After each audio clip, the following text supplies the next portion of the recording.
está grabando.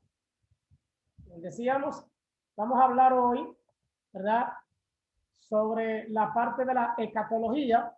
Vamos a iniciar hablando sobre la muerte, el concepto que muchos tienen sobre la muerte, como aún siendo cristianos, muchos le tenemos miedo a la muerte. Yo recuerdo que por muchos años, aún siendo yo pastor, le tenía miedo a la muerte. Yo tuve un trauma una vez que vi a un joven que había sido atropellado, y esto trajo problemas a mi vida.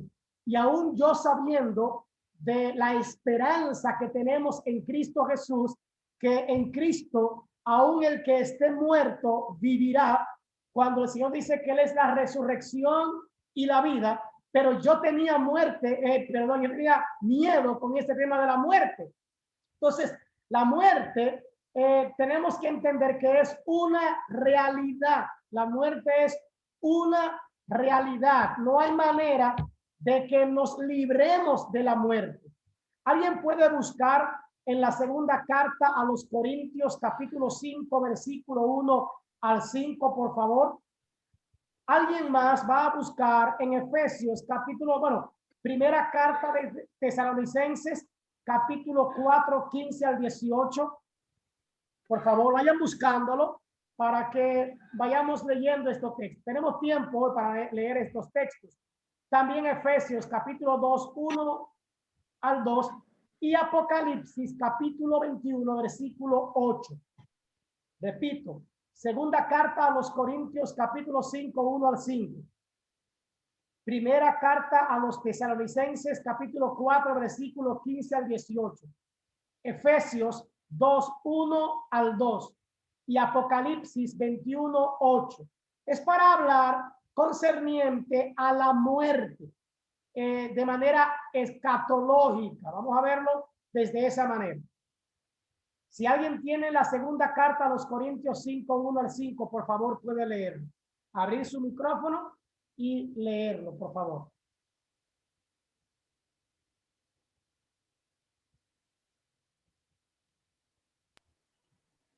Bien. Yo lo tengo ese. Léalo, por favor. Dice: porque sabemos que si nuestra morada terrestre, este tabernáculo, se deshiciere, tenemos de Dios un edificio, una casa no hecha de mano, eterna en los cielos. Y por eso también gemimos, deseando ser revestidos de aquella nuestra habitación celestial. Pues así seremos hallados vestidos y no desnudos. Porque asimismo los que estamos en este tabernáculo gemimos con angustia, porque no quisiéramos ser desnudados, sino revestidos, para que lo mortal sea absorbido por la vida. Mas el que nos hizo para esto mismo es Dios, quien nos ha dado las arras del Espíritu. Amén. ¿Qué pareciera ahí que está diciendo el apóstol Pablo? Es como si él estuviera diciendo: lo que yo estoy anhelando es morir pronto, es salir de este mundo terrenal. ¿Para qué? Para ir a encontrarme a una casa que es mucho mejor. Y Pablo ahí hace referencia a esta casa, a este templo terrenal que somos nosotros, pero hace alusión a una casa, a un lugar mucho mejor, que es lo que Dios promete. Es lo mismo que Jesús dijo cuando en San Juan capítulo 14, cuando dice en la casa de mi padre hay muchas moradas, hay muchas moradas. Y Pablo dice: aun cuando pasemos de lo terrenal, pasemos de esta tierra, iremos a una morada mejor. Y él dice: he aquí que gemimos, he aquí que gritamos, he aquí que anhelamos estar en ese lugar que Dios ha preparado para nosotros. Claro, hay que estar bien preparado, hay que estar bien claro, hermano, de nuestra fe, de nuestra vida en esta tierra, y hay que estar bien claro de las promesas de Dios para nosotros entender lo que dijo el apóstol Pablo. he aquí que para mí el vivir es Cristo, pero el morir es ganancia. Es aprender a ver la muerte no como el final de nuestra vida, sino como el principio de ella en un lugar mejor, que es la presencia de Dios. ¿Cuánto miedo le tenemos a la muerte? ¿Qué pavor tenemos de enfermarnos y de saber que algún día moriré? Mi madre era una persona que no sabía de letra, pero mi madre tenía algo bien claro. Mi madre decía que la mejor amiga del hombre era la muerte, que lo más seguro que tenía todo ser humano era la muerte. Y estamos hablando de alguien que no tenía ningún tipo de conocimiento en lo terrenal. Y mi madre decía también, el que no quiera morir, que no nazca. Eran frases, no eran de ellas, no eran propias, pero ella se había adueñado, tanto así que mi madre nos preparó a sus hijos para su muerte. Mi mamá era extraña. Mi mamá siempre me decía, yo no soy para semilla, o sea, yo no soy para la eternidad, yo no seré eterno.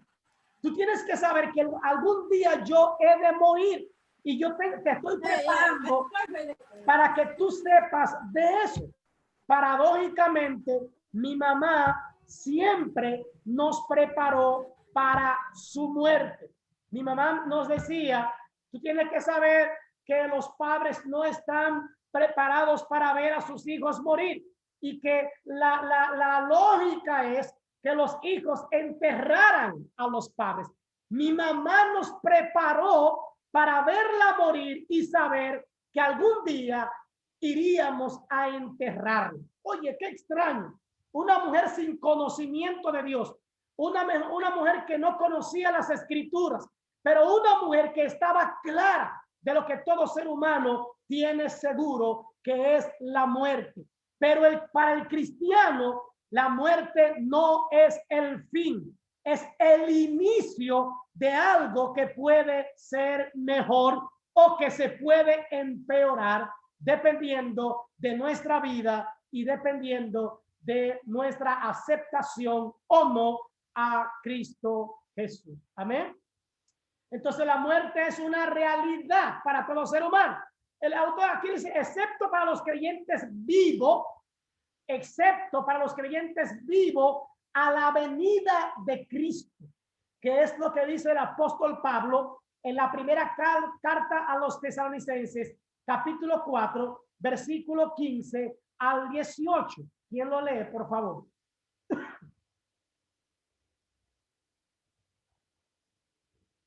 Primera carta a los Tesalonicenses 4, 15 al 18. Dice, por lo cual os decimos esto en palabra del Señor, que nosotros que vivimos habremos quedado hasta la venida del Señor, no precederemos a los que durmieron, porque el Señor mismo con voz de mando, con voz de arcángel y con trompeta de Dios descenderá del cielo. Y los muertos en Cristo resucitarán primero. Luego nosotros, los que vivimos, que hayamos quedado, seremos arrebatados juntamente con ellos en las nubes para recibir al Señor en el aire, y así estaremos siempre con el Señor. Amén. Amén. Amén. ¿Qué es lo que hace el apóstol? ¿Qué pasa con aquellos creyentes de Tesalónica? Estaban preocupados. Esta gente estaba atormentada. ¿Y qué pasó? ¿Qué pasó con mi pariente que murió? ¿Qué pasó? Porque estaban esperando a Cristo. Es más, el apóstol Pablo estaba esperando a Cristo en vida. Y ellos se preguntaban, ¿y entonces qué va a pasar con los que murieron? ¿Qué va a pasar con los que partieron ya antes? ¿Qué va a ocurrir con ellos? Y Pablo le dice, yo no quiero que ustedes estén ignorantes o que se turben o que estén preocupados acerca de los que duermen o de los que han muerto, de los que murieron. Pablo ve la muerte como Cristo la veía, como un sueño. Y él le hace referencia. Estos serán levantados primero. Y él dice, y luego nosotros, o sea, los muertos en Cristo resucitarán primero.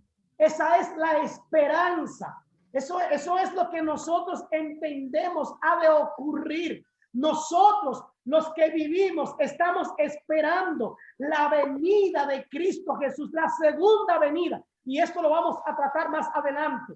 Pero los muertos en Cristo también están esperando esa segunda venida del Señor para ser levantados. Y dice la Biblia que nos juntaremos en el aire, nos juntaremos, hermano, para irnos juntamente con Cristo. Es lo que él está diciendo. No quiero que ignoren sobre esto, sino que ustedes entiendan lo que ha de acontecer. Amén. Entonces, él le da esperanza a los de Tesalónica. Dice, mas nosotros, los que hayamos quedado, los que aún estemos vivos, dice el apóstol Pablo, ese aún es nuestro anhelo, hermano. Nuestro anhelo es no ver muerte. Nuestro anhelo es que Cristo venga pronto y podamos irnos con él sin ver muerte. Pero esto no nos toca a nosotros saberlo, sino al Señor. Es nuestra esperanza, es nuestro anhelo, mas no sabemos si será nuestra realidad, si le hallaremos, si nos hallará vivo o si nos levantará de la muerte. Pero sí tenemos esperanza de que aquel día nos juntaremos con nuestro Señor Jesucristo. Amén. Entonces, la muerte tiene dos naturalezas. La muerte tiene dos naturalezas. Número uno, una naturaleza física, y número dos, una naturaleza espiritual. Hay gente que muere físicamente, pero también hay gente que muere espiritualmente, hermano. ¿Y cuál sería más peligrosa? ¿Cuál sería para la eternidad? ¿La física o la espiritual, hermano? La espiritual nos puede matar por la eternidad. Hay gente que simplemente ha muerto físicamente, pero espiritualmente está en la presencia del Señor, mientras que hay otros hermanos que simplemente están lejos de esa gracia o de esa salvación. Vamos a ver, Efesios 2, 1 al 2. Efesios 2, 1 al 2, dando referencia Amén. de la muerte espiritual específicamente. Léalo, hermano. Dice, y él os dio vida a vosotros cuando estabais muertos en vuestros deleites y pecados, en los cuales, entre delitos y pecados, en cuales anduvisteis en otro tiempo, siguiendo la corriente de este mundo, conforme al príncipe de la potestad del aire, el espíritu que ahora opera en los hijos de desobediencia. Amén. Entonces hablamos de que la muerte espiritual es causada ¿por qué? Por el pecado. Lo que me puede matar espiritualmente y eternamente es el pecado, hermano. El pecado tiene la potestad para matarme espiritualmente y para siempre. Esa muerte espiritual es la que trae una vida en la carne. Y cuando hablo de una vida en la carne, hablo de yo inclinarme más a las cosas pecaminosas, a aquellos deseos que me llaman, que no son espirituales, ni son de parte de Dios, y que son carnales, que es lo que la carne me pide, lo que la carne me llama. Entonces esto me va a matar espiritualmente, y esa muerte puede ser para la eternidad. Morir físicamente, hermanos, no es malo, porque esa muerte física me puede decir si espiritualmente yo estoy bien con el Señor, si yo estoy viviendo una vida en el espíritu, si yo estoy viviendo una vida para agradar a Dios, consagrado a Dios, si yo vivo una vida bajo el temor de Dios, aunque muera físicamente, yo estaré en un mejor lugar con el Señor. Pero si yo muero espiritualmente, entonces esto me lleva a una muerte eterna, a una muerte para siempre, fuera de la presencia del Señor. Amén. Apocalipsis 21:8, sobre esa muerte espiritual, sobre esa vida de pecado. ¿Qué dice Apocalipsis 21:8? Vamos a ver, hablando de la muerte. Pero los cobardes, los que renunciaron a su fe, los abominables, los asesinos, los que cometen pecados sexuales, los que practican brujería, los que adoran los ídolos y todos los mentirosos, tendrán un lugar en el lago de fuego y azufre. Esta es la segunda muerte. La segunda muerte. Oye, eso sí debe aterrarnos. No es morir, hermano. No es simplemente morir físicamente lo que debe aterrarme. Lo que debe aterrarme es la muerte espiritual. ¿Y cuál es el problema? Que muchos mueren físicamente, pero hace tiempo estaban muertos espiritualmente. Aún dentro de la iglesia, hermano. Aún dentro de la iglesia hay gente que nos visita, hay gente que dura años en la congregación, hay gente que dura años visitando la iglesia, hay gente que dura años sirviendo a Dios, predicando, cantando, adorando, aplaudiendo, firmemente, fielmente en una congregación domingo tras domingo, pero están muertos porque viven en sus delitos y pecados. Se mantienen en una vida llena de pecado. Se mantienen en una vida llena de esos deseos carnales, dándole lugar al pecado, a la maldad. Y ahí empieza a hablar, siendo cobardes. Cobardes, dice la palabra. Amén. Esos que fueron cobardes, que se alejaron, que se apartaron de la fe. Pero eso no significa que se fueron de la iglesia o del local. Hay mucha gente dentro del local, hermano, que ya hace tiempo están descarriados o que están en el proceso de descarriarse y que sus vidas atienden a cualquier llamado, atienden a cualquier cosa antes que glorificar a Dios. Yo no sé si ustedes se han dado cuenta. Amén. Los que cantamos o predicamos, que vemos a gente que están sentados ahí y son zombies, hermano. Ellos no abren su boca para alabar. Ellos no levantan su mano para adorar a Dios. Ellos a veces ni siquiera oyen un mensaje. Ellos no se saben una sola canción.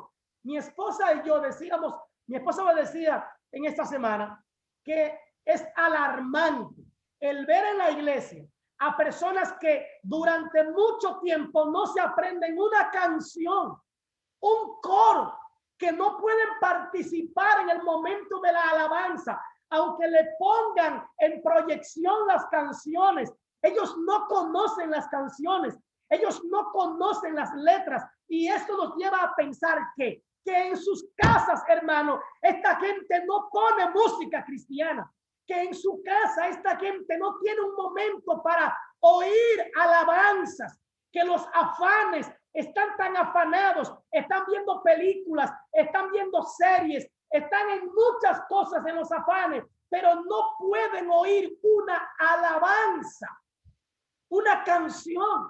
Y me voy más lejos, hermanos. Los que tienen vehículos, muchos de ellos, no que me lo han contado, yo me he montado en vehículos de miembros de mi iglesia que he tenido que reprenderlo, hermanito, esa emisora es impía. Esa emisora no trae nada bueno. Y otros tienen CD o tienen en la memoria, tienen más canciones impías o no cristianas que canciones de Dios, hermano. Y yo pregunto, ¿qué pasa por la cabeza de una gente que hace esto? ¿En serio? Óigame, ahora mismo hay una discusión en la iglesia de si oír música secular es pecado o no. Yo creo que eso no debería ser ni una discusión, porque si usted quiere oír una bachata, hay bachata cristiana. Si usted quiere oír un reggaetón, hay reggaetón cristiano. Si usted quiere oír una baladita bien buena, hay balada cristiana. Si usted quiere oír una salsa, hay salsa cristiana. Hermano, yo creo que lo que debemos hacer es entregarle el corazón a Cristo y entender, hermanos, lo que es espiritual y lo que es carnal. Y hacer una diferencia es entender qué me edifica y qué no me edifica. Yo no sé si estoy yéndome muy lejos, pero hay unas discusiones en el pueblo de Dios que parecen mentira. Cuando yo me convertí, eso no era un punto de discusión de qué tipo de música oír. Simplemente había que oír música cristiana. Canciones que trajeran un mensaje. Canciones que te llevaran a lo espiritual. En serio, de verdad. Yo he oído cristianos, hermanos, yo no sé si David ha estado en el grupo, que dicen que tienen que ponerle una canción inconversa a la mujer para que ella aprenda. Pero ven acá. Hello, de verdad. Que tú tienes que poner una canción de Leo Dan, de que si o quién, de Braulio, a la mujer tuya para que aprenda. Entonces tú estás bien mal, tú estás bien feo con la foto. Cuando yo tengo que poner una canción impía a la mujer mía para que aprenda, algo anda mal ahí en la relación. Yo no digo que sea pecado. Lo que digo es que dentro del evangelio, Dios ha permitido que existan todos los géneros habidos y por haber. A mí me encanta la música mexicana. Y tengo un bendito vecino que me pone altísima una música mexicana, hermano. Y a mí me encanta la música mexicana. Pero hay música mexicana cristiana. Entonces yo tengo que contrarrestar lo carnal con lo espiritual, hermano. ¿Alguien tiene algo que decir de esto? Esto es un punto serio, hermano, porque hablamos de la muerte espiritual. Sí. Y hay gente que dentro de la iglesia está muerto espiritualmente y que a lo único que le estamos dando seguimiento y alimentando es a la carne, lo carnal. Y hemos dejado de lado lo que es espiritual, hermano. Cuidado, he dicho muchas veces, hermano, y miren, yo no soy un radical, y aquí hay gente que lo sabe, yo no soy radical, yo diríamos que soy posmoderno, pero, hermanos, yo entiendo algo, hay una línea muy fina, yo quiero que esto permanezca, hay una línea muy fina entre la libertad y el libertinaje, muy fina, resbalamos en la libertad, y fácilmente vamos a caer de cabeza en el libertinaje. O sea, con eso. Natanael. Dos cositas. Ponerle un puntito ahí en el asunto de la muerte física y la muerte espiritual. Que gracias a Dios, mientras uno no tiene muerte física, tiene la oportunidad de no morir espiritualmente, porque aunque uno esté muerto espiritualmente, si uno no ha muerto físicamente, tiene la oportunidad de poder resarcir. Sí. Otro asunto es en cuanto a lo de qué es pecado y qué no es pecado, que la gente tanto se pregunta, ¿verdad que sí? En ese punto, uno dice, ¿hasta dónde yo puedo llegar para no pecar? Eso vendría a ser como cuando usted va para Puerto Plata por la cumbre. Usted va para Puerto Plata por la cumbre y este precipicio. Yo no veo a nadie que diga, bueno, déjame acercar el carro lo más que yo pueda al precipicio, a ver hasta dónde yo no me voy a caer. Sino que cuando uno ve que el precipicio está ahí, uno mismo se aleja de él, porque eso es lo que le sirve de prevención. Con el pecado pasa lo mismo. Si usted piensa cuán cerca le puede pasar el pecado sin embarrarse, usted siempre va a vivir embarrado. Entonces uno lo que tiene que hacer es que siempre que uno ve el pecado, tratar de correrle si uno puede en el nombre de Jesús. Amén. Amén. ¿Alguien más? Amén. Yo quiero compartir algo también. Es sobre lo que tú estabas diciendo, Elido, sobre que hay personas que se preguntan que si escuchar música o eso se cuestionan. Yo digo que realmente la Biblia es clara. Dios no ha dado parámetros para seguir. Dios no ha dado una guía, que es la Biblia. O sea, en la Biblia están todas las cosas, habido y por haber. Desde que nosotros no nos arrepentimos hasta que tenemos hogar y todo, Dios nos da los parámetros, cómo nosotros debemos de guiarnos. Entonces yo digo que el preguntarse si puedo hacer esto y después hacer otro, es como de una forma ignorante o más bien es como buscar una comodidad para acomodar lo que es la carne. Sí. Porque en Efesios no habla claramente que no nos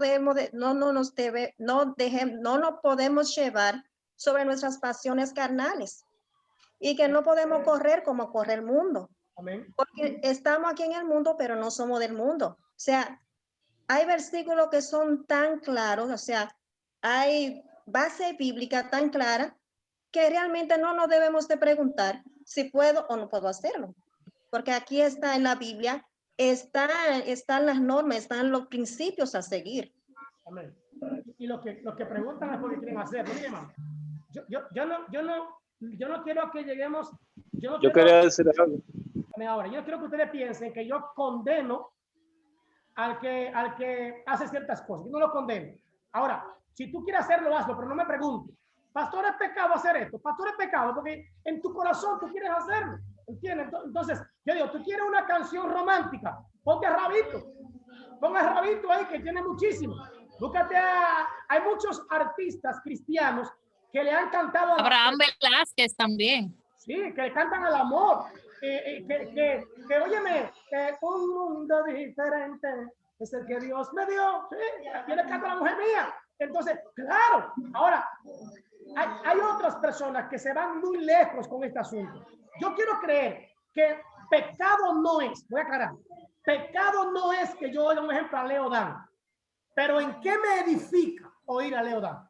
No sé si me entienden, ¿eh? Pecado a lo mejor no es, pero ¿en qué edifica a mi alma? ¿En qué me edifica? Porque yo debo buscar lo que me edifica, lo que me santifica y lo que me lleva más a Dios. Y eso no me va a llevar, porque de esa salto a otra, y de la otra a otra, y ya nada es nada. Amén. ¿Alguien iba a decir algo? Sí, pastor. Le decía, el problema es la fuente. ¿De qué fuente, de qué inspiración fueron esas canciones? Exactamente. Porque de una fuente buena sale agua buena. Exactamente. Entonces, la palabra es clara con eso. El Espíritu Santo entonces tiene que dar testimonio a nuestro espíritu de cuáles son los hijos de Dios. Entonces, por eso es que debemos cuidarnos. Cualquier tipo de canción con el ritmo que queramos, pero que la fuente sea inspirada por el Padre mismo. Por ejemplo, si usted pasa por mi casa, porque hay gente, no, yo la oigo ahí, yo la oigo por aquí, pero es lo mismo, hermano. Usted en mi casa poniendo una música de esa, aunque sea Roma, el pastor está. Iris, hay alguien que quería hablar. ¿Quién quería hablar? Yo. Escúchame. Sí. Dios la bendiga. Buenas noches. Yo iba a hablar acerca un poco de lo de Adán y Eva. Si podemos ver, Dios le advirtió a Adán y Eva. O sea, él no lo obligó. Él le dijo que no podían comer del árbol. Incluso la serpiente tampoco lo obligó. Solamente le dijo lo que iban a obtener. Y la decisión fue de ellos. Entonces, nosotros conocemos lo que es bien y el mal a través de ese pecado que cometieron Adán y Eva. Y la decisión es de nosotros. Dios nos muestra el camino. O sea, debemos conocer el camino verdadero, conocer el camino de Dios. Pero la decisión al final es de nosotros. Amén. Dios toca la puerta. También otra cosa que iba a decir, hay muchas personas que no saben el poder que tiene la música. El poder que tiene la música en nosotros. Y se ha demostrado con el paso de los años el poder que ha tenido la música y la influencia tan grande. Entonces, es lo que dice, debemos tratar de identificarnos a través de la música, que por más sencillo o por más inocente que escuchemos algo, sí va trabajando en nuestra vida poco a poco. Sí, es cierto. Gracias, hermano. Iris. Amén, pastor. Amén. Quiero compartir un texto en cuanto a esto de la música, que está en Colosenses, capítulo 3, versículo 16. Dice, la palabra de Cristo mora en abundancia en vosotros, enseñando y exhortando unos a otros en toda sabiduría. Y dice así, cantando con gracia en vuestros corazones al Señor con salmo e himno y cánticos espirituales. Y todo lo que hacéis, sea de palabra o de hecho, hacerlo todo en el nombre del Señor, Amén. O sea, si vamos a cantar, para hacer algo tenemos que hacerlo para el Señor. Y no creo que una música secular para nada sea espiritual, como dice aquí el texto. Amén. Imagínese usted que yo vaya para Barahona a enseñar una clase de seminario espiritual, que yo voy cada cierto tiempo, y que desde aquí yo dure 6 horas, solamente escuchando música inconversa, no impía, inconversa. Aclaro, voy a aclarar, no es pecado, porque dependiendo, como decía alguien, la letra, hay letras que sí, que son malvadas, pero hay canciones que no son pecado. Ahora, la pregunta es, no es si es pecado o no, es, ¿me edifica a mi vida? ¿Me permite glorificar a Dios? Otro, ¿glorifica esto a Dios? ¿Me lleva a mí a adorar a Dios esa música, esas letras? ¿A qué me lleva? ¿A qué me llama? Entonces, yo no estoy diciendo que es pecado. Ahora, voy a esta parte, y esta parte es muy fina. Estoy hablando de que muchos ya no escuchan música cristiana, o la música cristiana es lo que menos escuchan, pero sus emisoras son inconversas. En su celular hay más música inconversa. O sea, todo lo que les rodea es más carnal que espiritual. Lo que estoy diciendo es, tenemos que tener un ejemplo. Vamos a poner a alguien que sea parte de un grupo de alabanza o de adoración. Bueno, yo aquí tengo a mi hermana Yasmín, que es parte del grupo de alabanza de la iglesia.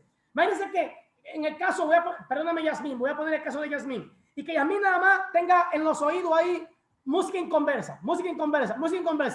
Cuando venga a cantar aquí, no hay manera de que ella pueda concentrarse y de que pueda entrar en una dimensión en la que pueda glorificar a Dios, porque su cerebro, toda su mente, todo está lleno de otra cosa que no edifica. Entonces, repito, hay gente dentro de las iglesias que están muertas espiritualmente porque son más seculares que espirituales. Spurgeon, creo que fue, si no me equivoco, Charles Spurgeon dijo, no se puede ser espiritual y secular al mismo tiempo. O somos seculares o somos espirituales, pero no podemos ser las dos cosas al mismo tiempo. Pero el Señor dijo, que es más poderoso que Spurgeon, dijo, de una misma fuente no puede salir agua dulce y agua salada. No puede salir de una misma llave agua fría y agua caliente al mismo tiempo. Al mismo tiempo. O sale fría o caliente, o en su defecto sale tibia. Pero no sale, ¿verdad?, de la misma parte. ¿Alguien quería decir algo? ¿Alguien quería hablar? Hay gente callada, gente que no habla. Pastor. Amén, amén, pastor. Yo quería hace un momento citarle un versículo bíblico que está en 1 Corintios 10:23, donde dice que no todo me es lícito, pero no todo me conviene. Todo me es lícito, pero no todo me edifica. Entonces, si Pablo está explicando acá que todo me es lícito, pero todo no me conviene, y yo tengo al Espíritu Santo que me guía en todo, si de mi corazón sale que yo quiero escuchar una música o quiero hacer algo que no está acorde con el Espíritu Santo, quiere decir que hace rato que ya yo no estoy buscando la dirección del Señor, sino que me estoy dejando guiar por las cosas seculares y por el mundo. O sea, como decía la hermana ahorita, acá nosotros tenemos una guía que es la Biblia, que nos va enseñando día a día. Ahora, si nosotros nos levantamos, no oramos, no leemos la palabra y solamente estamos con los ojos puestos en las cosas del mundo, obviamente que nuestro espíritu se va a ir muriendo poco a poco. Exacto. Y nada nos va a edificar y nada nos va a convenir, como dice la palabra acá.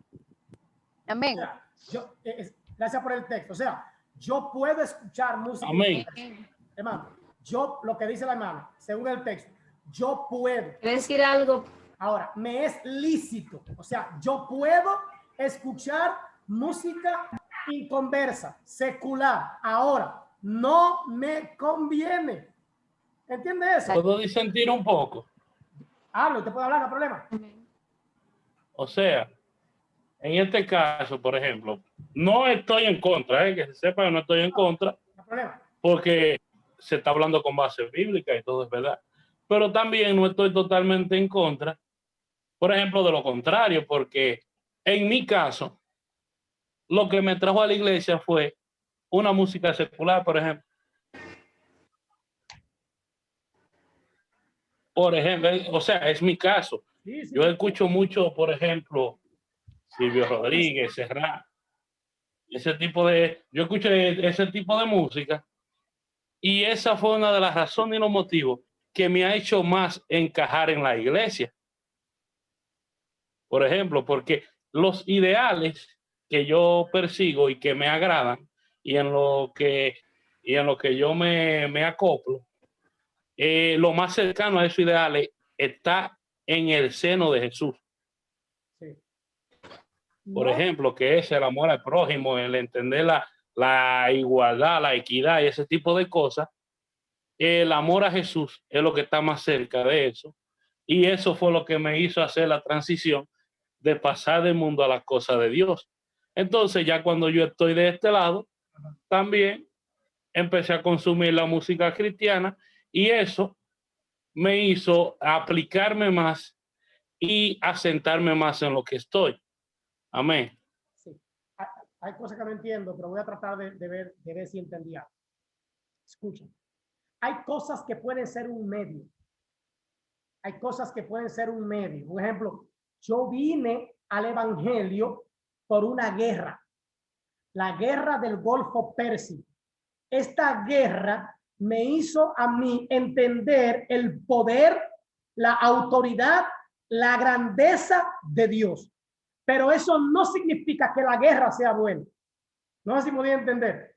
La guerra me hizo venir, pero después de que yo vine, yo entonces me quedé por amor a Dios, ya no por miedo. Entiendo que voy a aclarar, hay música que tiene buena letra, pero en lo espiritual no nos edifica, hermano. A lo que quiero decir es que no edifica espiritualmente. No importa la letra que tenga, espiritualmente no edifica. Puede haber sido un medio, pero no el fin. ¿Entiendes? O sea, sí, puede ser que los ideales, porque son poesías. Los que usted mencionó son personas que cantan poesía, pero no toda la poesía me va a conducir a mí a Dios. Eso son letras arregladas para tocar las emociones y el corazón de la persona. No así para tocar el espíritu, de espíritu a espíritu. Esas canciones tocan las emociones, pero no llegan a cambiar el espíritu, porque el que cambia el espíritu es el espíritu de Dios. Entonces, puede ser un medio, pero no el fin. O sea, puede Dios haber permitido que esa ideología llegara y tocara su corazón y que su corazón fuera más flexible, y eso lo hace ser cristiano, pero no significa que esa música puede beneficiar o puede, por así decirlo, ayudarnos en lo espiritual. Repito, no estoy diciendo que es pecado. ¿Estoy claro en eso? No estoy llamando a la música secular pecado. Lo que estoy diciendo es que no edifica en el término espiritual. A eso me refiero. Quiero que esté claro en esto, ¿eh? No edifica, pero no es pecado. Hermano Elías, pastor. Bueno, yo considero que nada, por la palabra, que nada que salga de la carne puede edificar el espíritu. Amén. Nada. Puede hacer un mejor ciudadano, concientizarlo, que sea mejor, más tranquilo. Pero, en fin, para que pueda llegar al espíritu, tiene que salir de lo espíritu. De la carne solo sale carne, del espíritu sale espíritu. Entonces, Incluso yo me voy un poco más lejos. Yo ni de todo cristiano oigo música. Exactamente. Porque la hacen en la carne y uno lo sabe que la hacen en la carne. Lo hacen comercial, no lo hacen que sale del espíritu. Y nada, por bonito que sea un hijo de Dios, que sea famoso, que esto, si se sentó en la carne a escribir, no produce vida del espíritu. Nunca la carne produce vida espiritual. Por ejemplo, hermanos, la canción Mi Nuevo Amor, le voy a ser sincero, no era lo mismo escucharla en Wilkin que en Roberto Orellana. Y Wilkin es un cantante de verdad totalmente profesional, con de todo. Y escuchar a Wilkin cantar Mi Nuevo Amor daba gusto, emociona, pero no es espiritual. Cuando usted entonces escucha a Roberto Orellana, los pelitos se le engrifan. Es diferente, hermano. Por más que queramos, Orellana es espiritual y Wilkin, aunque cante la misma canción, lo está haciendo en la carne. Es como decía el pastor, es comercial. Yo no me he salido del tema, hermano, porque lo que estoy diciendo es que muchas veces dentro de la iglesia vivimos una vida secular y esto no es pecado. Voy a aclarar, no es pecado, pero nos puede llevar a una vida de también secular. Y decía ahorita, no se puede, hermano. Escúcheme bien, que entendamos eso. Mire, José Miguel está ahí en el grupo y José Miguel me conoce. Espérense. Ok. José Miguel me conoce. David sabe de dónde yo vengo. Este muchacho, José Luis y Katia, y saben que yo soy medio loco, que yo soy raro. Yo soy rarísimo, hermano. Pero yo no soy súper espiritual. Hay cosas que yo tolero, hay cosas que yo aplaudo, pero yo estoy claro de algo. No se puede, escuche bien, hermano, no se puede ser secular y espiritual. No se puede. Aunque lo maquillemos, aunque nos agrade, aunque me llame, aunque me guste, aunque me toque, lo que sea. Pastores que le cantan al amor. Sí, le cantan al amor, pero no al amor ágape. Está claro, ¿eh? Le cantan al amor. Sí, yo no discuto eso, pero no al amor ágape, ni al amor filial. Le están cantando al amor eros. Eros. Imagínate una canción como esta. Anoche estuve conversando con mi cigarrillo. Imagínate una gente. Yo sé lo que es eso, porque mi mamá hablaba con el cigarrillo. Y una gente que habla con el cigarrillo no es más que un depresivo, porque no tiene con quién hablar. Sí, porque mi mamá hablaba con el cigarrillo y yo sé lo que esa mujer está diciendo ahí. O sea, estoy sola, no puedo hablar con nadie. Mi única confianza es un cigarrillo. Entonces, cuidado, hermano, porque mira, a mí me encantaban esas canciones. Ahora que yo quería tener mi madre viva, pregunto por mi vida, me contesté el dolor. A mí me encantaba esa canción. Y el hijo desobediente. Ahora, ¿puedo yo oírla? ¿Puedo? ¿En qué me edifica oír el hijo desobediente? ¿En qué me edifica oír esa canción de la madre? A mí me encantaba en el tiempo de la madre escuchar la canción de esta mujer que dice, algo se me fue contigo, madre. ¿A quién no le gusta esa canción, hermano? Y el que diga que no es hablador, mentiroso, que nos gustó en un momento y nos tocó mucho más nosotros que tenemos la madre muerta. Mire, eso te llega. Ahora, de una cosa es que yo pueda oírla a lo lejos, y otra cosa es que yo diga, déjame buscarla y ponerla en mi radio. Repito, no puedo ser secular y ser espiritual al mismo tiempo. No puedo ser luz y ser tiniebla al mismo tiempo. Hermano, esto es un trabajo que tenemos que ir haciendo poco a poco. Porque déjeme decirle algo, quien le habla, siendo nuevo creyente, se subió en un segundo nivel y empezó a cantar, sonó una canción, una cinta mexicana, y yo me subí con otro encima de la iglesia, que era un segundo nivel, a cantar a voz en cuello las canciones mexicanas. Y los amigos, hermano, se me cayó. Porque los amigos no entienden cuando yo canto una canción impía. El amigo no entiende cuando en mi casa hay una canción que no es evangélica. El amigo no entiende, mi familia no entiende, mis hijos no entienden esa liga. Mis hijos no entienden cómo yo puedo oír una alabanza y oír una canción de Leodán. Mis hijos no entienden cómo, porque ellos dicen, ok, si tú puedes oír a Leodán, ¿por qué yo no puedo oír al general? Bueno, general ya no es. Porque yo no puedo oír a Chayanne, porque yo no puedo oír a fulano. O sea, si yo puedo oír a uno que canta música romántica, ¿por qué puedo quitarle a ellos oír otro tipo de música? No sé si me voy a entender, ¿eh? O sea, tenemos que tener cuidado con qué vemos, qué oímos y qué decimos que no es malo para el alma. Lo secular no puede ir con lo espiritual. O soy secular o soy espiritual. ¿Qué significa eso? Que en mi trabajo yo debo ser cristiano. Significa que en la calle yo debo ser cristiano. En la cancha, si juego básquet, debo ser cristiano. En el play, si juego softball, yo debo ser cristiano. Aunque el grupo beba, yo no puedo beber. Aunque el grupo cante, aunque el grupo relaje, aunque el grupo haga lo que haga en el softball, yo debo ser cristiano. No es que no debo jugar softball. No es que debo dejar el básquet. El básquet no es pecado. El softball no es pecado. Diferentes juegos no son pecados. Ahora, si ese juego me hace ser secular y mis relajos y mi chercha y mis cuentos son seculares y no son espirituales, entonces yo debo revisar mi vida espiritual. No sé si me doy a entender, hermano. Hay cosas que yo puedo practicar que no son pecados. Un ejemplo, a mí me encanta el básquet. Me encanta el básquet. Pero hay cosas en el básquet que puede ser que me hagan caer. Amén.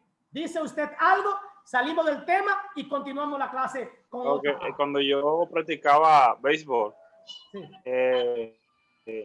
Yo viví en Santiago, yo practicaba béisbol y yo me divertía muchísimo. Lo mío era más por diversión. Y llegó un momento que antes, por ejemplo, a los pitchers le decían, dale un deporte a este. Y yo decía, pero ¿dónde está la diversión del juego? O sea, como que ya tantas reglas que ya perdía la diversión. Sí. Yo me divertía hasta se me ponchaba. Lo mío era divertirme. Eso es lo que me gusta del deporte, divertirme. Pero ya con tantas reglas, llega, apuestan y esas cosas. Sí. Ya como que se pierde la diversión ya del juego.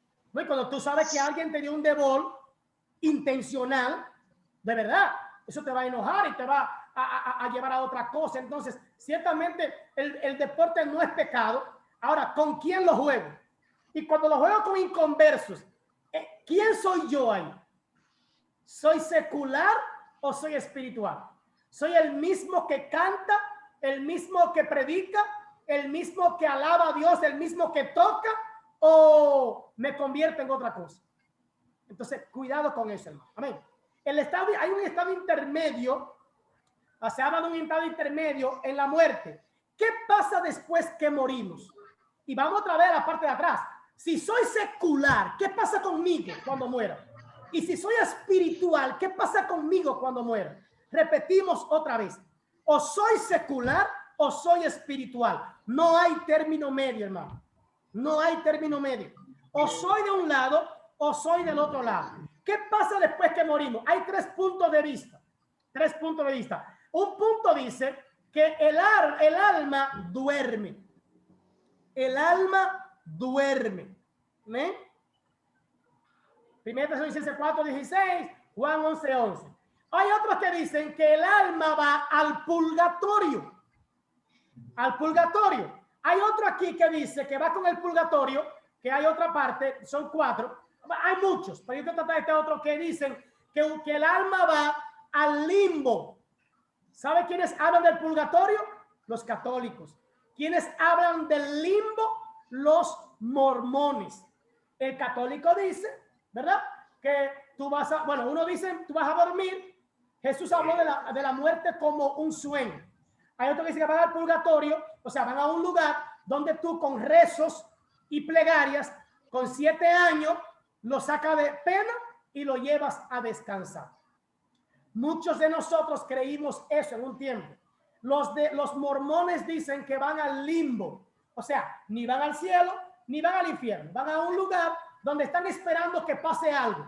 Entonces, ellos dicen, tú puedes sacar a tu familiar del limbo si tú te bautizas en nombre de ese familiar. Tú lo sacas del limbo y lo llevas a la presencia del Señor. Ah, qué fácil.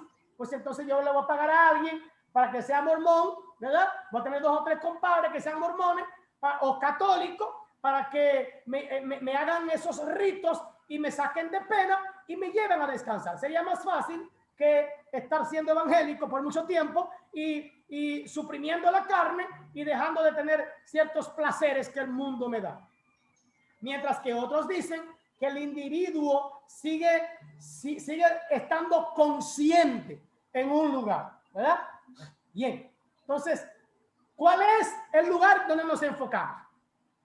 Bien, yo me enfoco en esta parte, Me enfoco en la parte en que cuando Jesús estaba en la cruz, dice la palabra, que habían 2 ladrones a su lado. Y hubo uno que lo injurió y el otro le dijo, mira maestro, cuando en tu reino te veas, acuérdate de mí. Yo no sé si usted pensará que el reino de Dios es el cementerio cercano a su casa, que el reino de Dios es un cementerio bonito, bien elegante, bien chulo, o si usted entiende que el reino de Dios está en algún lugar donde está la presencia del Señor. Pero Jesús le dice, he aquí que de cierto te digo que desde hoy estarás conmigo en el paraíso. Bien, yo no sé, pero hay mucha gente que ha ido a buenos cementerios, buenos panteones, donde ven esos panteones bien grandes, bien bonitos, y usted, ¡ay, qué lindo! Y después termina diciendo, ¿cómo dice al final? Para su dueño. O sea, ese está lindo, pero yo no lo quiero, ¿verdad?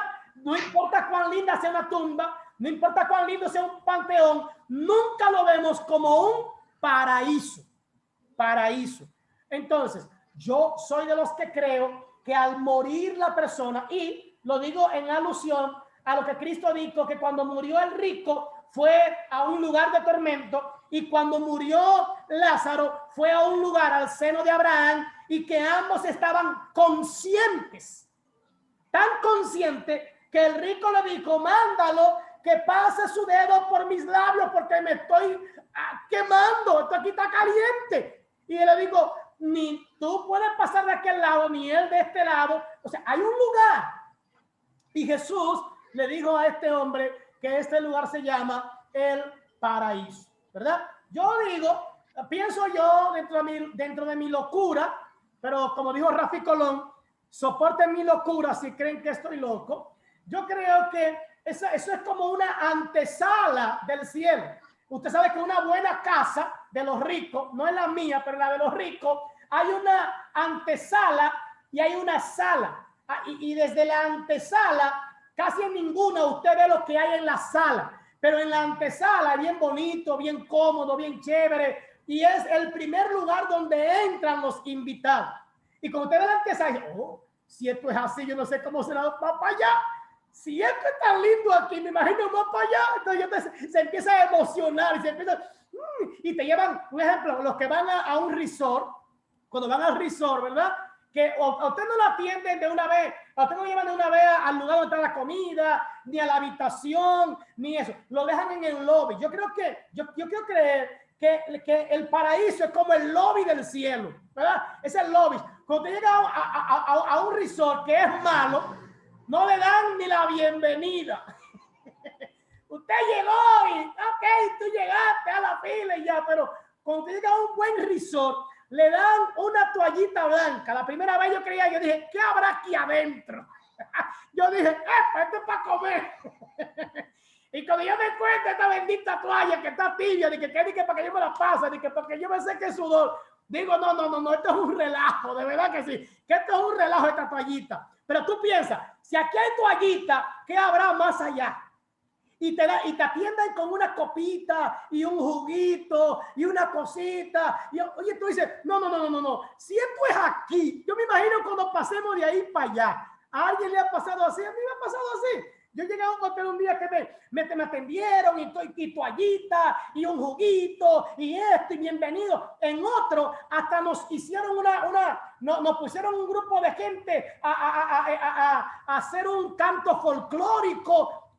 Y yo dije, wow, claro, era un hotel 5 estrellas en Samaná y todo eso. Y yo dije, si esto es así, yo quiero ver de ahí para allá qué hay. Entonces, yo creo que el cielo debe ser eso. Yo quiero pensar que hay un lugar donde estamos conscientes, donde el alma está consciente, como también hay un lugar llamado infierno, ¿verdad? Donde el alma estará consciente. Por eso alguien leyó ahorita del lago de fuego y azufre, hablando de él como la segunda muerte. O sea, es que tú pasas del infierno al lago de fuego y azufre. Y tú pasarás, esa es mi teoría, del paraíso, de la antesala, del lobby, tú pasarás a la presencia misma de Dios, a gozar de todo lo que hay.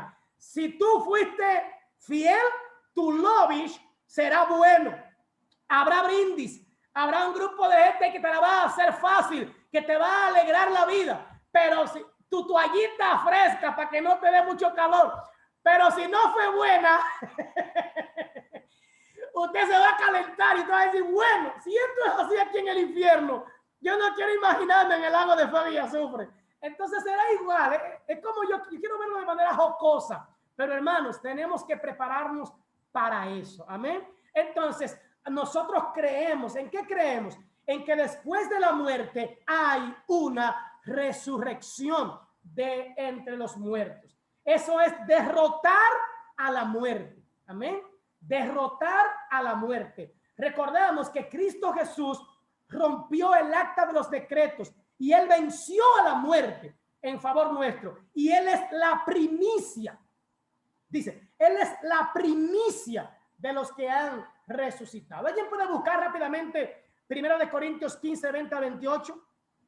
Podemos hablar también de la vida eterna. ¿Qué es la resurrección? Es vida eterna. Es un cuerpo nuevo, hermano, nuevecito, de cajeta. Vamos a tener un cuerpo en el cielo. Dice la Biblia, lo que más me emociona a mí de todo esto es que dice la Biblia que allá arriba yo tendré un nombre nuevo. Dice que me van a entregar una piedrecita blanca y en esa piedra blanca habrá un nombre nuevo para mí. Óigame, usted busquen en 1 Corintios 15, yo digo esto. Mi mamá me buscó el nombre mío en el almanaque. Y el nombre del almanaque era Alonso. Oye, qué pesado, Alonso. Pero yo no sé de dónde la mujer me puso Enélcido. Ayer yo estaba en Priceman aquí y una señora, la cajera, gozó conmigo. Y me decía, cuando ella vio la tarjeta, Enélcido. Oye, qué nombre más pesado. Enélcido. Oye, hasta raro. Y yo me estaba quillando porque la bendita mujer se estaba curando con el nombre mío. Y a usted lo llaman por ese nombre, Enélcido. Y cuando usted lo llaman, ¿qué usted hace? Y le dije, mire, mi amiga, solamente en la universidad a mí me llaman así. No, o cuando yo estoy estudiando, nada más me llaman así. Porque a mí me dicen Élido, me dicen Mello, me dicen Papichulo, me dicen Negrito Lindo, Chocolate, de todo. Pero ese de Enélcido, eso es ya lo último que me dicen. Y ella se reía conmigo. Oye, pues ese nombre es pesado. Pero sí, dije, pero el del almanaque era Alonso. Imagínense usted que decía Enélcido Méndez. Oye, yo hasta me escondo cuando me digan, si me dicen eso. Pero dice la Biblia que antes de yo entrar, me dan una piedrecita. Ahí está, un nombre nuevo. Y yo me imagino que ese nombre allá arriba va a ser bonito, no va a ser feo. Como gente aquí se llaman Prudencia. Danilo. Oye, Danilo, óyeme. No. Son nombres que son rarísimos, hermano. Raro. Entonces, gracias a Dios, Danilo Santana, que nos van a cambiar el nombre en el cielo. Aunque se encuentra ese nombre lindísimo que se puso su mamá. Pero nada, eso es así, hermano. Es hombre lindo, ese hombre lindo. 1 Corintios 15, 20 al 28. Bueno, es muy largo. Déjelo ahí. Vamos a seguir la clase. Está muy largo. La escatología universal. Vámonos con la escatología universal. Me queda alguien que tiene el cosa abierto ahí y me está. Ok, ya. Bien. Hay algunos que han salido porque el internet está malísimo. Bien. La la escatología universal. Hay una perusia. ¿Qué es perusia, pastor? La perusia para la mayoría es lo que para la mayoría de los cristianos es el acontecimiento. Ok, me fue ahí. Es el acontecimiento final de la historia. El acontecimiento espiritual final de la historia. A lo que llamaría la perusia es la segunda venida de Cristo a la tierra. Son los tiempos finales. ¿Qué es lo que esperamos? La segunda venida de Cristo a la tierra. ¿Ven? Entonces, ¿qué es esto? Es inminente. No hay nada que pueda quitar esa venida de Cristo. La segunda venida de Cristo es absoluta. Es el último evento en el plan redentor de Dios para los seres humanos. Ese es el último acontecimiento. Es la última profecía. Es el último acontecimiento que esperamos los cristianos. Entonces, la segunda venida de Cristo es universal. Alguien preguntaba en estos días y decía, ¿por dónde vendrá Cristo, pastor? ¿Por dónde vendrá? Vendrá, porque algunos dicen que vendrá por los Estados Unidos, otros que vendrá por Israel, otros que vendrá. Yo le dije, bueno, si me preguntan a mí, yo digo que vendrá por República Dominicana. Cada quien va a ubicar su propio espacio o lugar. Lo que yo sí sé es algo. La venida de Cristo será universal. Dice la Biblia que todo ojo le verá. Todo ojo le verá. O sea, que será como universal, hermano. Será universal. ¿Cuáles serán los efectos de esa segunda venida? Dice que será como espada de dos filos. Apocalipsis 1:16. Habrá destrucción porque si habrá una nueva creación, entonces las cosas viejas tienen que pasar, hermano. Dice la Biblia que Él hará nueva todas las cosas. Amén. Y por lo tanto, habrá un juicio. Y en un juicio hay recompensa y hay también condenación. Habrá personas que irán a juicio, para condenación, y otros para ser recompensados. En eso creemos. Amén. Bien. 4 puntos de vista en cuanto a la segunda venida de Cristo. Hay 4 puntos de vista. Están los que hablan del postmilenialismo o son postmileniales. Hay otros que son premileniales, otros que son amileniales y otros que siguen el preterismo. Preterismo. Bien, trataré de explicar eso. El postmilenial, los postmilenialistas piensan que la segunda venida de Cristo será después del milenio. Recuerdo que es el milenio, son los 1000 años que el Señor tendrá, que dirá paz en la tierra, paz por 1000 años. El postmilenial cree que estos 1000 años no son literales, sino que son simbólicos. Los postmilenialistas piensan que la Biblia, que todo el Apocalipsis es algo solamente que no es literal, sino simbólico, que todo es simbólico, que no hay nada literal en lo que allí hay. Y que antes de que Cristo venga, viviremos los 1000 años. Esos 1000 años lo estamos viviendo antes de que Cristo venga. O sea que estamos en el milenio. No, después, perdón, estoy cruzando. Que los 1000 años serán después, ¿verdad? El premilenial dice que Cristo viene antes de los 1000 años. El post dice que viene después de los 1000 años. Y el post dice que viene antes de los 1000 años, ¿verdad? Y que habrá un cambio cataclísmico. O sea que el reinado de Cristo será terrenal antes de los 1000 años. Antes de su venida. Y que habrá un rol para la nación de Israel. Escuchen lo que vamos a decir. Si la venida de Cristo es antes de los 1000 años, entonces ya Él vino. Analicemos eso. Si la venida de Cristo es antes del milenio, entonces significa que ya todo pasó. Si el milenio es antes de la venida, ¿dónde será entonces el milenio? ¿Qué va a pasar? Los premilenianistas dicen que Cristo viene antes del milenio. Un rol para la nación de Israel. ¿Qué va a pasar con Israel? ¿Qué va a acontecer con ellos? El amilenial dice que realmente ya estamos en todo ese tiempo. Que la segunda venida de Cristo es inmediatamente seguido por el juicio. Todo acontecerá en el mismo momento. Que hay una comprensión simbólica de los 1000 años. Dicen ellos también. Usted se va a poner en la posición que usted quiere. Postmilenial, que Cristo viene, ¿verdad? Después del milenio. Premilenial, que Cristo viene antes del milenio. Amilenial, dicen que la segunda venida de Cristo es inmediatamente seguido por el juicio y de una vez vienen los 1000 años. Que hay una comprensión simbólica, también dicen los amilianistas, dicen que esto es simbólico, los 1000 años, que no es literal. Está también el preterismo. El preterismo que habla y dice, ellos dicen, los preteristas dicen, aquí, no quiere cambiar.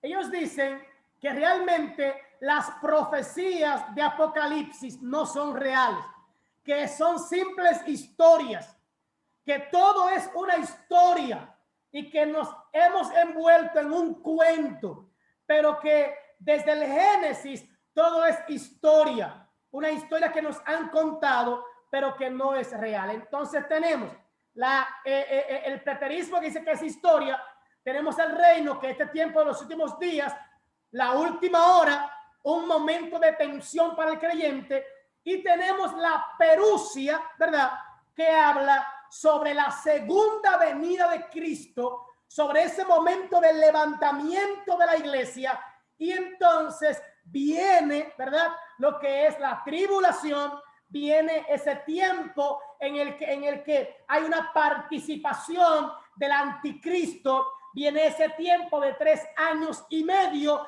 de paz, de tranquilidad. Es lo que dice esta parte. Viene los otros 3 años y medio que son entonces de persecución, de tribulación, y luego entonces viene el Señor a ya lo que es la segunda venida de Cristo, donde el Señor levantará a su pueblo, y entonces, y solo entonces, habrá, ¿verdad?, lo que es, vienen varias cosas, guerra de la magia, varias cosas hay que no podemos tocar ahora, pero hay 4 puntos que hablan de esto. Yo les invito, ¿verdad?, a situarse en, ¿tú eres qué? ¿Eres post? ¿Eres amilenial? ¿O eres de los que, de lo del preterismo? Entonces hay varias fuentes que dicen, yo de manera personal pienso que Cristo primero vendrá, ¿verdad? Luego de que Cristo viene es que pasaría ya lo que ya él daría paso a lo que es el milenio, porque si no, entonces estaríamos fuera de tiempo. Amén. Las implicaciones de la escatología, y aquí entramos, las implicaciones de la escatología para el creyente. Vivimos en una época de tribulación, pero no de la gran tribulación. ¿Entendemos eso? Hay lugares donde hay muerte por ser cristiano, persecución, quemando iglesia cristiana, evangélica, católica. En algunos lugares no dejan predicar libre la palabra. Hay restricciones. Eso es una tribulación. Pero habrá un momento de gran tribulación. Y este tiempo de tribulación no es universal, pero la gran tribulación será universal, hermano. Es mi forma de ver esta parte de la escatología. Vivimos en una época de tribulación. Nuestra esperanza está en la venida de Cristo. Esa es nuestra esperanza. La segunda venida de Cristo es la esperanza del creyente. Estamos llamados entonces a esperar esa segunda venida firmes. Dice la Biblia, bienaventurados aquellos a los cuales el Señor, cuando venga, los encuentre haciendo así. Y la Biblia dice, el que persevere hasta el fin, ese será salvo. Y por último, todos nosotros lo que estamos llamados es a ser santos. El Señor dice, sed santos porque yo soy santo. Amén. ¿Cuál es mi invitación? Mi invitación y la tarea es la siguiente. La tarea es la siguiente. Usted va a buscar lo que es los postmilenialistas, lo que son lo que son amilenial, los que son del preterismo. Y entonces usted, estudiando cada una de estos puntos, de esta posición, sin decírmelo, sin decírnoslo, usted se va a adecuar en cuál es en la que nosotros como cristianos creemos, como movimiento. Ahí está un ejemplo, el pastor Elías, ya está el pastor Danilo, estoy yo. ¿En qué cree nuestra iglesia? Eso es importante, hermanos, saberlo. ¿En qué cree nuestra denominación? Porque este tipo de escatología casi no se enseña en las iglesias. Hay muchas iglesias que no saben si son post, pre, a, milenial, no saben qué son, no saben en qué posición están, no saben si están en la gran tribulación, no saben si van a pasar por la gran tribulación, porque hay una de estas corrientes que dice que pasaremos por la gran tribulación. Hay otra que dice que estamos en la gran tribulación. Y hay otros que dicen que no pasaremos por la gran tribulación. ¿En qué cree usted? ¿En qué cree su denominación? ¿En qué cree su concilio? ¿Estamos, pasaremos o no pasaremos por la gran tribulación? ¿Entiende? Entonces, ¿cuál es nuestra posición como creyente? ¿Cuál es nuestra posición como iglesia? ¿Cuál es nuestra posición como movimiento? ¿Cuál es nuestra posición como concilio? Tenemos que tener una posición. Tenemos que estar claro en qué creemos, hermano. ¿En qué creemos? Y yo quiero decirle, como seminario, como maestro, yo no soy quien para decirle en qué debe creer. Por eso le pongo, la tarea es, estudien los 4 puntos y entonces ponga su posición, no en el grupo, no me interesa la pongan en el grupo, pero los que son pastores, es bueno que hablen con su iglesia sobre estos 4 puntos. Los que son miembros, es bueno que vean en qué cree su iglesia. ¿Dónde estamos nosotros? ¿En qué creemos? Pastor, ¿en qué creemos aquí? ¿Somos post, pre, a o somos del preterismo? ¿Creemos que esta es una historia, un cuento de hadas? ¿O en qué creemos? Es importante que pongamos una posición. ¿En qué creemos? ¿En qué pies estamos parados? Terminé esta clase. Estamos para preguntas y también para opiniones. Amén. No me diga su opinión ahora, ni cuál es su punto de vista en cuanto a estas partes, porque ya esto es tarea. Amén. Yo lo voy a poner también en el grupo, esta tarea. Bien. ¿Alguna pregunta? Pastor. Amén. Solo para decir que este tema genera también tanta discusión como lo genera si somos tripartitos, si somos dicótomos y otros más que generan cierto debate. Así que, bueno, es una decisión, como usted dijo, de cada quien. Y qué bueno que aquí en este seminario es un seminario plural, o sea, que se respete la diversidad. Amén. Y esto demuestra madurez porque realmente los temas fundamentales que son los que nos van a salvar es creer en Jesucristo como Señor y Salvador de nuestras vidas. Amén. Exactamente. No estamos aquí para imponer una posición. Estamos aquí para abrir el abanico y que al final, ¿verdad? Sepamos en qué yo creo. En qué yo creo y en qué lo que yo creo es bíblico. Punto. Porque esto aquí es para crear un ente crítico. Que el cristiano también sea crítico, que pueda ver las escrituras más allá de lo que me enseñó fulano. Ok, esto me lo dijeron hoy, pero yo voy a investigar y yo voy a ver y yo voy a indagar y yo voy a escudriñar las escrituras para ver qué me dice de estos puntos de vista. Mira, ahí están los textos bíblicos, ¿eh? Los textos están ahí. Bien, así que pueden trabajar. Amén. ¿Alguien más? Pastor, ¿Sí? yo quiero que usted haga una diferencia, que no lo mencionó en el estudio, sobre lo que es el rapto, que Jesucristo se quede en el aire, y lo que es la venida del Señor, ya que usted en el estudio no hizo la diferencia. ¿Me puede ir un momento? La diferencia entre el rapto, usted sabe que el rapto Jesucristo se queda en el aire, seremos levantados. La Biblia habla de rapto y habla de la venida del Señor, que viene después de los 7 años. Entonces yo quiero que usted haga la diferencia, ya que usted no lo mencionó en el estudio. Número uno, la palabra rapto, hermano. Yo no creo en el rapto de la iglesia. Porque la palabra rapto es robo. Y Cristo no se puede robar lo que le pertenece. Ese es mi punto de vista. No discuto eso. Pero yo sé que él va a levantar a su iglesia. Pero la palabra rapto, si usted lo busca en la Biblia, no lo va a encontrar. Las traducciones que se respetan no utilizan la palabra rapto, porque rapto es robo. Y nosotros hemos sacado la palabra rapto de que dice que vendrá, pero hay lo que es un símil o una comparación. Dice que él vendrá como ladrón en la noche. Como ladrón en la noche. Haciendo referencia a que no va a avisar, a que no dirá, a que nadie sabe el día ni la hora. Pero no es que él viene a robarse la iglesia. Entonces, la diferencia es que en este habrá un levantamiento solamente de los creyentes. Pero en esta los judíos no se van. Los judíos que no son cristianos no se van en esa parte del levantamiento del que habla el apóstol Pablo, que no es la segunda venida. En la segunda venida de Cristo, él viene con todo poder y gloria, es lo que dice. Y en esa todo ojo le verá.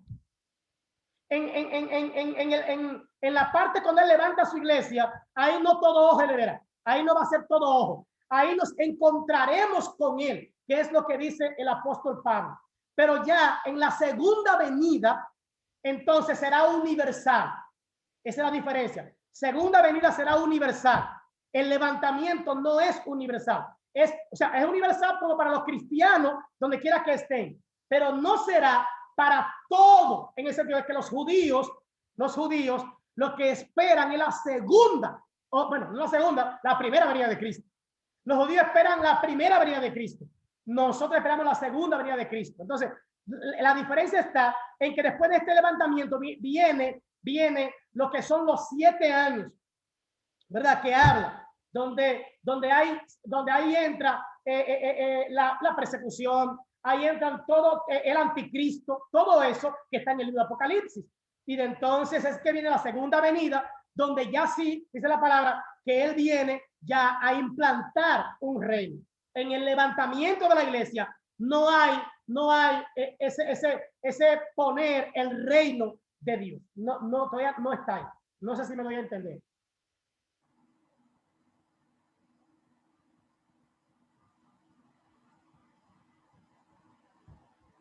Bien, ¿me di a entender o debo seguir explicando?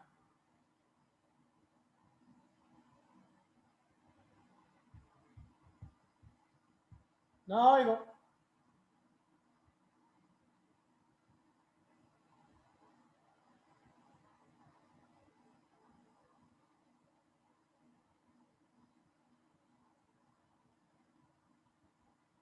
Se fueron.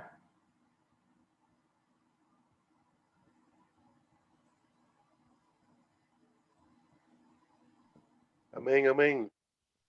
Amén, amén, bendiciones. Bien. Esa es la diferencia que puedo poner, hermano. Pero cuando yo hablo de rapto, repito, estamos hablando de que Jesús viene a robarse la iglesia. Rapto es robar. Aunque hemos llamado, no, rapto es levantar. Cuando alguien te rapta, cuando hay un rapto, realmente es que te llevó en contra de tu voluntad. En contra, no es voluntario. Entonces, el levantamiento de la iglesia es voluntario. ¿Cuántos se quieren ir? Yo me quiero ir. Yo me quiero ir en vida si es necesario. Así es que es lo que puedo decirle, hermano. Pero esa es Amén. la postura. Amén. Amén. Bien. Terminamos entonces. Cualquier pregunta la pueden hacer en el grupo, no hay ningún problema. Bien. Terminamos. Decía al inicio, esta es la última clase de estos temas. En la semana yo estaré mandándoles un pequeño examen que no será para pasar o quemarse. Eso es como una retroalimentación. Y usted lo puede llenar esta semana. Y empezamos la semana próxima con la materia homilética 1. Homilética 1. Empezamos la próxima semana. Homilética 1. Y ahí tendremos algunas prácticas de predicación. Así que ya lo saben. Amén. Ya lo saben. Así que terminamos, oramos al Señor para que Dios nos ayude y nos guíe y nos dirija, porque hemos dicho tantas cosas que cuando viene a ver se llama revolución. Oramos. Padre, gracias te doy en esta noche, gracias por esta enseñanza, gracias por tu amor y tu misericordia. Te rogamos que nos ayudes, que nos dirijas y que nos guíes, y que tú seas nuestro Dios y sea nuestro ayudador. En el nombre de Jesús. Amén y amén. Los que no me han mandado su nombre, estoy pidiéndole su nombre, apellido, iglesia, porque hay personas que se han salido y yo quiero tener más o menos cuántos son ahora. Bien. Dios les bendiga. Dios les bendiga mucho.